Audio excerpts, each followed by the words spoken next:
Hello friends, welcome to सीखो CA student. हमने last class में सीखा था computation of capital gain. Computation हमने सीखा था, मैंने बताया था कि इसके 7 प्रोविज़ो होते हैं और हमने प्रोविज़ो नंबर 2 को डिस्कस किया था जिसमें इंडेक्सेशन का बेनिफिट हमें मिलता है।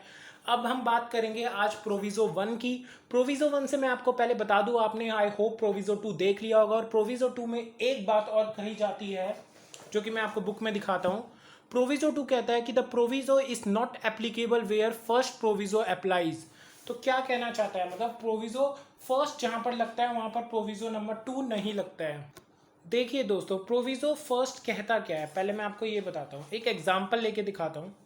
मान लीजिए यूएसए से हमारे इन्वेस्टर आए, फॉरेन इन्वेस्टर्स आए इंडिया में। उन्होंने इंडिया में कुछ डॉलर सेंड किए, मान लो 1000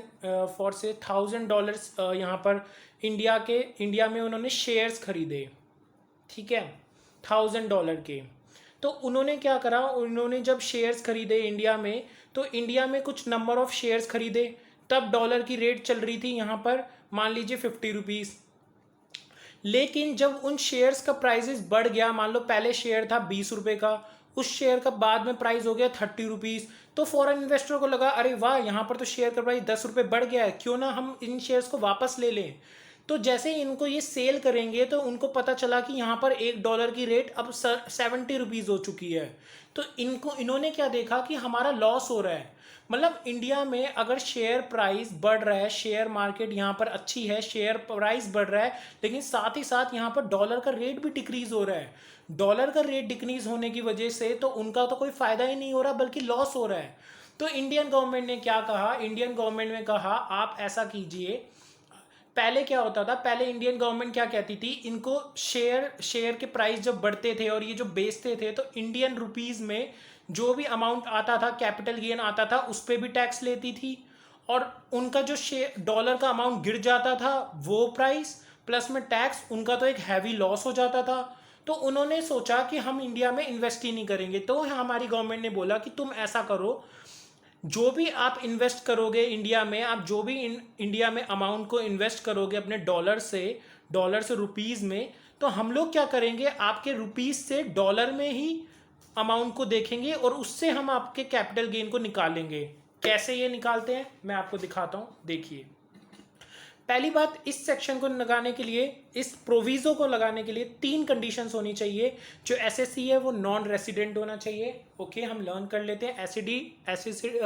एसएससी नॉन रेसिडेंट होना चाहिए। किस ईयर में? सेल वाला ईयर, जब वो अपने एसेट को सेल कर रहा है, जब वो अपने शेयर्स को सेल कर रहा है।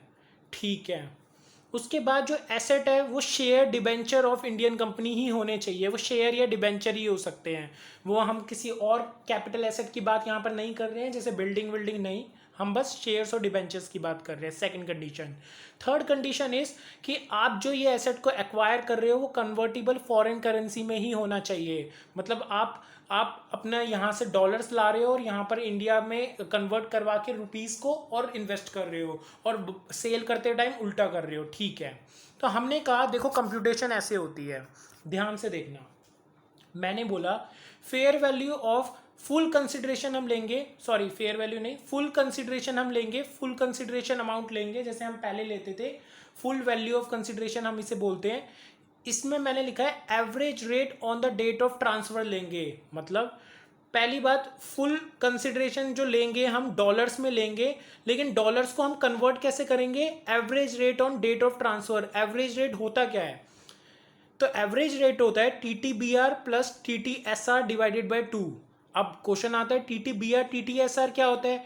TTBR TTSR का मतलब है बाइंग रेट और सेलिंग रेट जो SBI हमें देता है। ओके, ठीक है।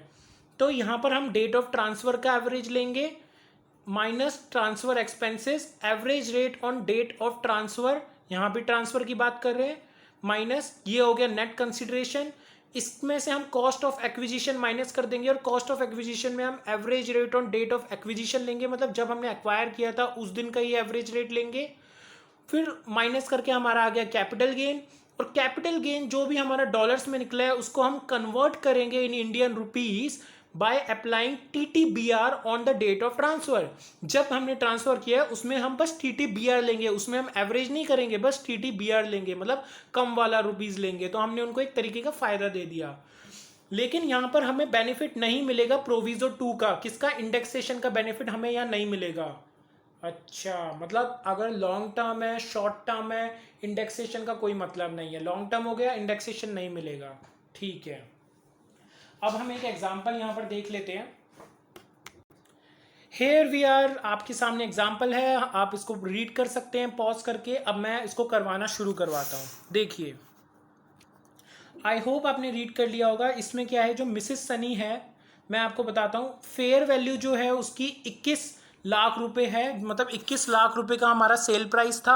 ठीक है, 21 लाख का डिवाइडेड बाय, हमें तो डॉलर्स में चाहिए, तो डिवाइड किससे करेंगे?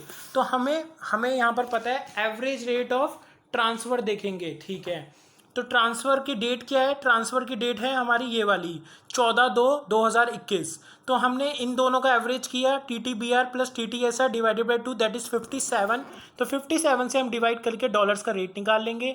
माइनस में किया हमने ट्रांसफ़र एक्सपेंसेस। ट्रांसफ़र के एक्सपेंसेस में भी हम एवरेज रेट निकालते हैं of the date of transfer. तो यहाँ पर याद रखेंगे, पता है बच्चे गलती क्या करते हैं इसमें, मेजर गलती। अच्छा, डेट ऑफ एक्सपेंडिचर कब हुआ है? 12/2 को। तो 12/2 को इसका एवरेज निकाल के आ जाएंगे। अरे मैंने कहा एवरेज तो निकालो, लेकिन डेट ऑफ ट्रांसफर ही लेना है, मतलब यही वाला डेट ऑफ ट्रांसफर ही लेना है। मैं यहाँ लिख रहा हूँ, this is date of transfer and this is date of acquisition. ठीक है, और डेट ऑफ एक्सपेंडिचर का कोई फर्क नहीं पड़ता। ठीक है, नेट कंसिडरेशन आ गई डॉलर्स में, इसमें से माइनस करेंगे हम कॉस्ट ऑफ एक्विजिशन। भैया कॉस्ट ऑफ एक्विजिशन कितना था हमारा? 5,50,000 के हमने ये शेयर्स को खरीदा था। और कब खरीदा था? Date of acquire, date of acquire question में गिवन है 1/1/6 को। तो 1/1/6 को हमारा है 39 आ जाएगा, तो डिवाइडेड बाय 39। तो ये हमने डॉलर्स में निकाला, माइनस कर दिया, ये हमारा कैपिटल गेन आ गया डॉलर्स में। अब हमने देखा कि ये तो लॉन्ग टर्म है, 2006 को हमने खरीदा था और बेचा हमने 2021 में, तो लॉन्ग टर्म है। तो लॉन्ग टर्म जब हमने निकाला, तो long term in India, Indian rupees में हम लॉन्ग टर्म कैपिटल गेन कैसे निकालेंगे?